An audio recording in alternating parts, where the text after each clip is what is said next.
Hi everyone, Alex and Eric at Coram Farm. I'm not really in this video. Okay, but you're holding the camera. We are a year 4 Oklahoma flower farm that sells retail market bouquets from our roadside stand.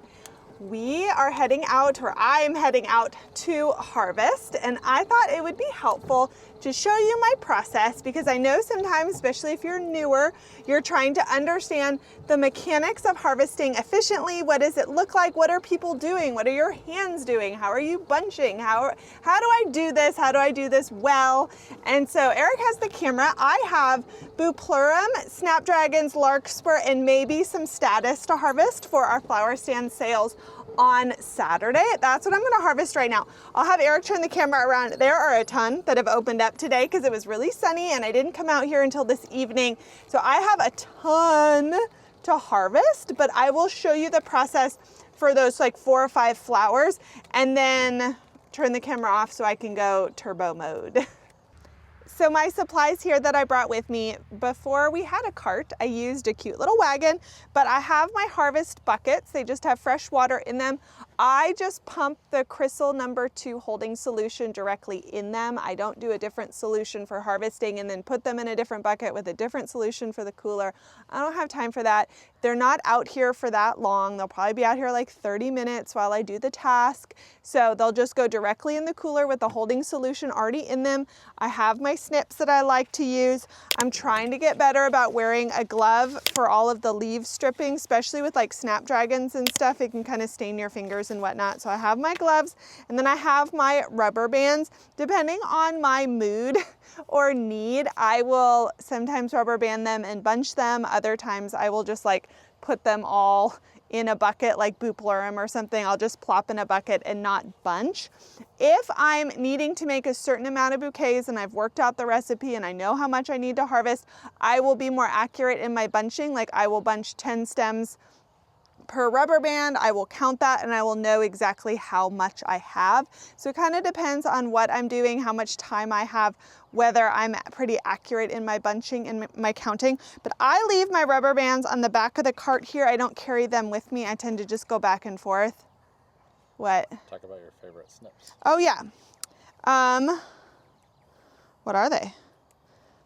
They're called Modern Sprout.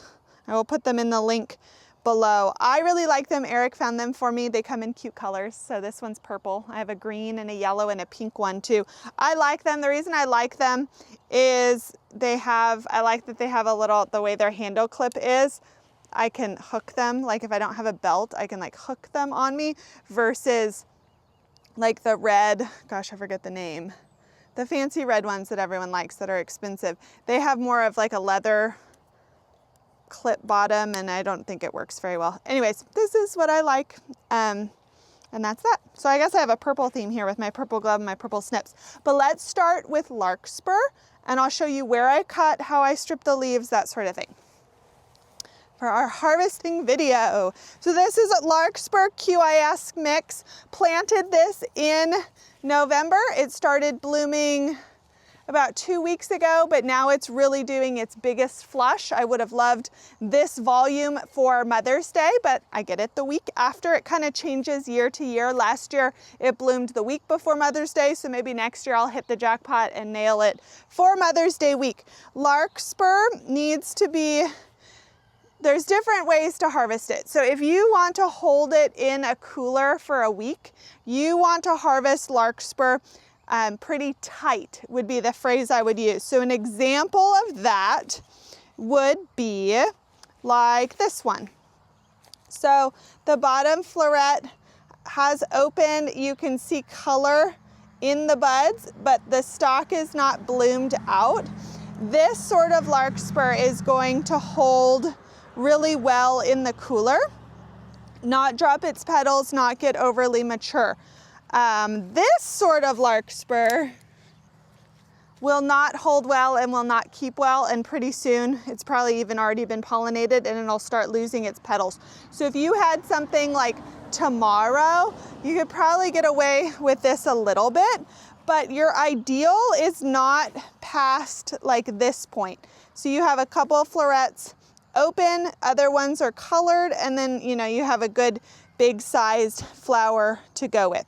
So what I will be harvesting is tight to about halfway open. If it's more than halfway open, I'm probably not going to use it, especially because I don't have to scrape and scrounge because we have almost a 60-foot row of larkspur here, and it's a really good larkspur year. They look really beautiful. They're really tall. Larkspur is a one and done, so sometimes depending, I haven't really figured out exactly why because I don't pinch these plants. Some of them will send up a lot of branching. Other ones will just throw up one really sturdy stalk, but because it's one and done, I just give it a really deep cut. So I'll just show you the mechanics because I know it's helpful for you guys. I strip with my left hand, so that's why I'm wearing a glove on my left hand. I hold the flower with my left hand. My right hand has the snips. I cut pretty far down. Obviously you cut the length that you need. And then this is what I do. You have to come up with what feels good for you. But what I do is I transfer it to my right hand and strip the leaves. That's what I do. Other people might move their snips to this hand and strip with their right hand, but you kind of have to like work out your flow. So like I now have one stem in my hand. I'm leaving it in my hand because you're trying to minimize your steps. You don't want to have to like keep rotating to put every single stem in the bucket. You start to add up all those micro movements and it does get really laborious. So like this one, I have this stem in my hand. I'm holding it, cutting it, stripping it, all while this is in my hand, and then it gets added to the bunch. And because you tend to bunch in 10s or thereabout, you can get that amount in your hand until you go to your rubber band and then you bunch them and put them in. So that is what I'm doing. I will get 10 stems and I'll just show you my wrap real fast. And that's larkspur, and then we can do a next flower. So this is just what I do, holding it in my hand. It's a bit easier with a flower like larkspur where the stem is thin. You can keep a lot in your hand. This is where, like, because I don't sell to a florist, I don't need to be really particular in exactly how many I put in a bunch if I don't need to exactly count. It's one of the things I like because I feel like the counting slows me down, or I have to recount and then I get annoyed that I have to recount. But, okay, this is 10. So like say you're harvesting for a florist, you're at 10 stems, and you go back to your bucket. Some people will pull a wagon with them. Some people with really long rows will bring the bucket to them so they don't have to go back and forth. I only walked like 10 feet, so it's not that big of a deal. So I wrap the bunches just like I wrap our bouquets, which is I prefer to pick one stem to hook it on. I wrap it around and then I hook it back on that stem. I like to do that because I find ergonomically that it's easier on my hand than doing the classic, like, see, I'm having to open my hands really wide, again really wide, again, you know what I mean? And I don't know, I have tiny hands, and it's just you're also using them for the snips, so you're gonna get fatigued. So the wrap I just find is a lot easier. Put it in my bucket, and then I would keep going. I prefer to just, stick with one flower, do the harvest, have it in one bucket, and then move to the next. But I'll show you guys the next flower here that I have. Bupleurum. This was also planted at the same time as larkspur in November. I've really cut through it a lot, so that's why it's starting to look ratty. It also is getting hot, and this is a cool weather flower. Bupleurum, you want these florets to be opened and yellow. If more of them are closed, that's when you get that like sad kind of drooping. So the plant isn't dead, it's just, it doesn't rehydrate very well, and it just kind of like droops in your arrangement, which you don't really want. So these actually you just want to let get really open. So I have yellow and all of these, and it's the exact same as larkspur. Bupleurum kind of has a funky smell to it. These have fallen over We've never had to net our Bupleurum before, but these got so darn high and falling over and being funky, but that's what I do. So same hand process with larkspur. I know, I'm starting the sniffles. So that's Bupleurum. You want all your florets to be as yellow and open as you can, which is nice because then you have a pretty decent margin of error on waiting for them to mature in a way that like larkspur, sunflowers, tulips, peonies, like they can rapidly mature over the course of a couple hours on a sunny day and be challenging. Bupleurum kind of gives you time and honestly takes some time to mature, and you actually need to be more patient with Bupleurum so that you don't get any wilting. So that's Bupleurum. Next is snapdragons. Snapdragons are fairly forgiving, but you're always making the decision on when do you need to use them. Tells you when you need to harvest them for the best life in the cooler. So just like larkspur, you want to harvest snapdragons fairly tight if you're going to want to hold them for a week in your cooler. And so I would define tight as this, just like larkspur. You have a floret or two open, but they've colored up and you have a nice good stalk. This is going to hold really well in the cooler. The floret blossoms, they haven't been pollinated yet, so they're not going to fall off and droop either in the cooler or for your customer. If your snapdragon is bloomed all the way to the top and has been pollinated, that might not be the best choice to harvest, but I'm trying to see if I have like an example of a fully blown out one. I don't really. I'm using these bouquets for Saturday. So I feel comfortable harvesting a snapdragon like this. Like it's fairly open. Maybe one of these might fall off, especially in processing, but they have all of these yet to open and it still looks really beautiful, so it's not blown out. Snapdragons, again, I've actually picked all these flowers that are fairly linear and I think really easy to harvest. I particularly like harvesting snapdragons because the stems tend to be really sturdy. It's easy to strip the leaves. They bunch really nicely, nice and straight. So I really enjoy harvesting snapdragons. For us, we treat snapdragons as one and done in that we are not going to leave these in the row to do a second flush in a couple months. We don't need them because we will be closed by them. I find that the second flush is thin and slightly unimpressive, and I'm not interested in taking up that row space and stuff. I'd rather just terminate the row and move on. So I do, again, a really deep cut, so I have a lot of stem to work with when I'm making the bouquets. So like this guy's beautiful.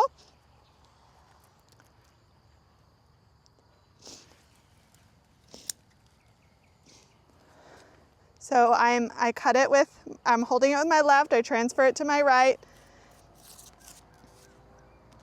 Just pull off the leaves.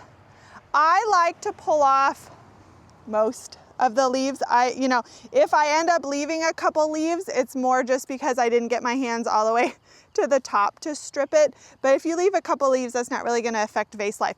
I do find with snapdragons though, and this probably takes a little practice, is your hands will learn where to hold it and how to be firm enough that you can get enough friction to strip the leaves, but not so firm that it snaps the head.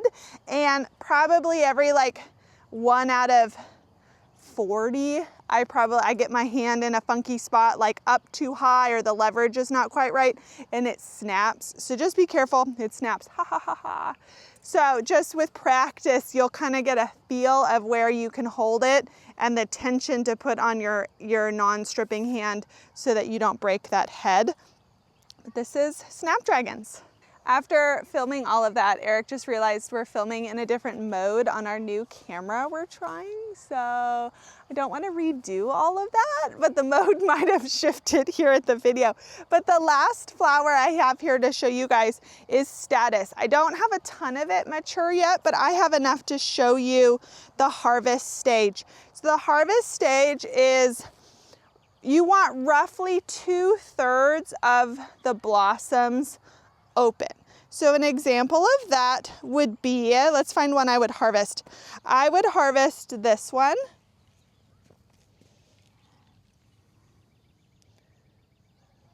I would harvest this one. I would not harvest like this one. You guys see the white is what's telling me it's really wide open. These are still really tight, so even though they have color, they're not open. They're still pinched closed even with color. This is kind of what they look like right before that other stage. This is a good example of one I would harvest because you start to see, really you just want to see a lot of color. Statice, because it's great for drying, is really forgiving and also will hold on the plant for a while. So you can really let it open before you harvest. To be honest, I'm probably not going to harvest that many because they can just sit on the plant here, and I'd rather probably even just have them for next week. They can hold in the cooler a long time, but like I might harvest them on Saturday to use them the week after with the, our remaining flower. So I'm just going to leave the statice, but that's what that looks like. I'm just looking around at all the pinching I need to do on our summer annuals because they're blooming, but they're like, blooming like 3 inches short. So I have to come in and to pinch them. That might be a good kid job to do. But that's harvesting. I told Eric to hold the camera and maybe we'll do like a speed up B-roll of me doing some of it so you can see it. But that's how I harvest. I will do another video with summer flowers. So like zinnias, celosia, marigolds, sunflowers, lizzies, when we have those, I'll do a harvest video for those because the harvest stages for every flower is different. Because the harvest stage for every flower is different, the mechanics with your hands and how you harvest them is different, how long you can hold them in the cooler, all of those things are different. That's one of the reasons why we advocate for not growing so many varieties, because you have to know all of that information, hold it in your head, be able to do it correctly. And so when you're growing 25 varieties, that is a lot of information to know and have to apply versus like, what was that? 1, 2, that was 4 flowers I just showed you, plus the peonies in our cooler. And that's what's gonna make up our bouquets. I don't have 10 different spring flowers going here with a bunch of different needs. And we are far from boring here with all of these choices and all of these colors for our customers. So don't fall into the trap that you have to grow the whole flower catalog to have compelling bouquets. Make your life easier.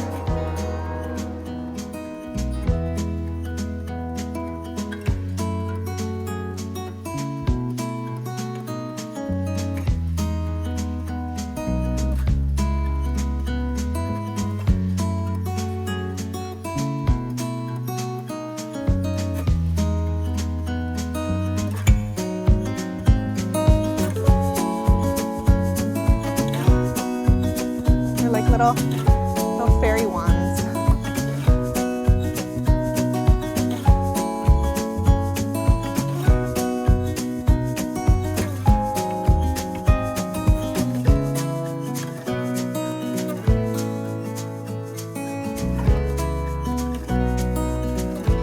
Where did you go? Where are you? I can't see you.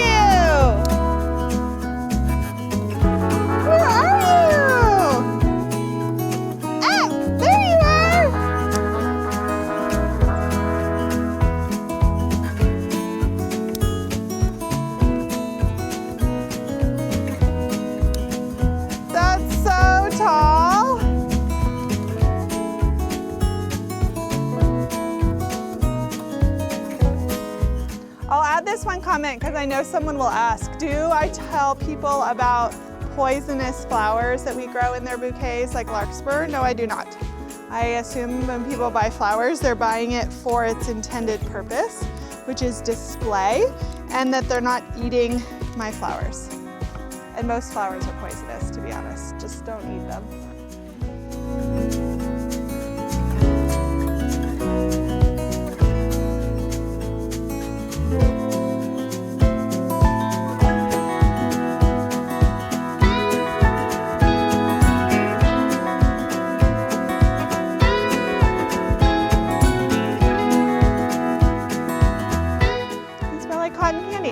Like cotton candy. These are some of my favorites. This is a Cane's variety. I tend to get into like really focused robot mode with my AirPods in when I harvest to be extra fast and efficient. But I wanted to show you these harvesting tips for spring flowers, how to maybe think through your process to be more efficient, because time and speed always adds to your profitability, or it takes away from it if you're taking a really long time. Some of these things, just like with anything, take time and practice for your body to get used to and have it feel more natural and easy. Eric was joking that like he wouldn't really be a help to me because he would feel like it would take him so long to harvest the amount, you know, that I would in a certain amount of time. But that's just practice and familiarity. And so if you're new, just keep at it. If something isn't working and it's slowing you down, then rethink it. Think if you can hold your snips differently, strip the flowers differently, have a wagon to walk down the aisle with you to put your flowers in if you're wanting to reduce steps, those sorts of things to consider. And again, we will do a summer video as well with some harvesting tips. But I'm hoping if I have my act together, I will also turn on the camera and do a bouquet making video with a lot of these flowers that have peonies, larkspur, snapdragons, Bupleurum, really beautiful May flowers, and do a bouquet making video for you guys hopefully next week or in the future. But thanks for watching.